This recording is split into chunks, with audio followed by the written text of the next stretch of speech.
60 years ago today, 9 black students entered an all-white high school in Little Rock, Arkansas. Governor Ford has called out the National Guard to maintain order. They will not act as segregationists or integrationists. The new movie, Teach Us All, honors the Little Rock Nine. It explores how educational inequality still plagues the United States 6 decades later. Bianna Golodryga is here with the movie and its influential backer. Bianna, good morning. Yeah, good morning. Education reform is still such an important issue facing this country. The director of that film is Sonia Lowman. Her directorial debut caught the eye and production backing of Emmy Award-winning filmmaker Ava DuVernay.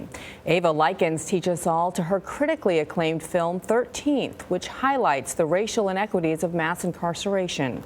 I sat down with 2 filmmakers at the Langston Hughes House in Harlem, New York.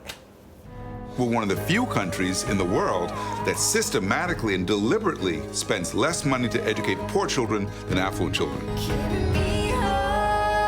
It's not true that education is equal in this country, because there's still very intense segregation happening in all kinds of forms all over this country. And so what I loved about her film and what she did is I think it spoke to my film 13th in a way, in that we're trying to deconstruct the truths that are supposed to be evident are actually falsehoods, are actually kind of veils pulled over an ugliness that America hasn't dealt with. Teach Us All explores hyper-segregated schools around the country where at least 75% of students are of the same race.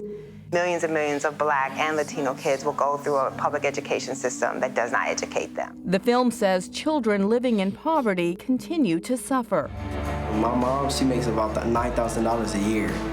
It's 5 of us. So you could kind of like imagine what we have to go through to survive. What you see in these segregated schools is they tend to get far fewer resources and, very importantly, less experienced teachers. Aside from parents, everyone knows that the teachers are the most influential people in a child's life and their development. Why do you think this country isn't doing more to promote good teachers, to promote and give them better raises? If we were really serious about social progress in this country, teachers would be paid like lawyers and doctors, and we would be not just sort of paying lip service to teachers. What we're seeing is we're really seeing a widespread disenfranchisement. You have children saying, you know, Ms. Harnish, I have a quarter. Is that enough to buy a book at the book fair? And you just want to cry.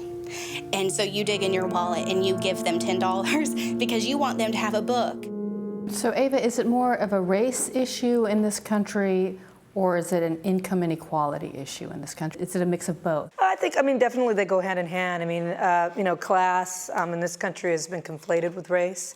You know, with Brown versus the Board of Education, race is protected. It's a loophole. Race is protected, but class was never protected. You know that Black people and brown people are poor in this country, but you say that race doesn't matter, but you know they're still poor, so you don't have to serve that part of it. You think it's a given that a kid should go to school and get an education wherever they live. It's not the environment that a kid should be raised in. It's not like a pretty good, safe environment. What is the solution? I think just sort of that idea, again, that we were, you know, a lot of people said, oh, we're not racist. And now we're at a point where it's not enough to say I'm not a racist. You have to actually say I'm anti-racism, and you need to take that stance. For me, it's always going to come back to the students, and that's the connection with the Little Rock Nine, who were teenagers when they took their stand, and they showed such unbelievable courage. Such an important film, and the film Teach Us All is available on Netflix today. And you talk about hyper-segregated schools. You know, the average family income is $15,000 at these schools, at public schools, versus $50,000 in the more integrated schools. So you do see the inequity, and it starts at such a young age and affects these children deeply. There is a big difference, and that's why I think it's great that they're pointing it out. Ava DuVernay's on a roll. First 13th, now this, and now she's working on Disney's Wrinkle in Time. I can't wait. Yeah, Sonia says she won the lottery, getting Ava to back that, yeah. I think she's right. Thanks, Bianna. Thank you.